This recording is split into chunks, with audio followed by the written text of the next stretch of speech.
నమస్తే అండి. నేను మీ డాక్టర్ పవన్ కుమార్ రెడ్డి. భవానీ హాస్పిటల్ భవానీపురంలో ఉన్నాను. సో, అందరికీ హార్ట్ అటాక్‌కి, కార్డియాక్ అరెస్ట్‌కి తేడా ఏంటి అని అవగాహన రావట్లేదు. సో, హార్ట్ అటాక్ అంటే ఏంటి అంటే, గుండెకి సంబంధించిన ఒక భాగానికి రక్తం వెళ్ళదు. దానివల్ల ఏంటంటే, గుండె వీక్ అవుతుంది. కంప్లీట్‌గా ఆగిపోకుండా పంపింగ్ కెపాసిటీ అనేది కొంచెం తగ్గిపోతుంది. కార్డియాక్ అరెస్ట్ అంటే ఏంటి? కార్డియాక్ అరెస్ట్ అంటే గుండె కంప్లీట్‌గా ఆగిపోవడం. అంటే గుండె అసలు కొట్టుకోకుండా ఏ ఆర్గాన్‌కి బ్లడ్ సప్లై వెళ్ళదు.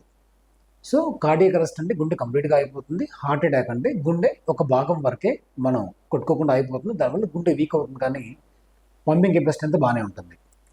సో, హార్ట్ అటాక్ వల్ల కార్డియాక్ అరెస్ట్ రావచ్చు కానీ కార్డియాక్ అరెస్ట్ అనేది హార్ట్ అటాక్ కాదు.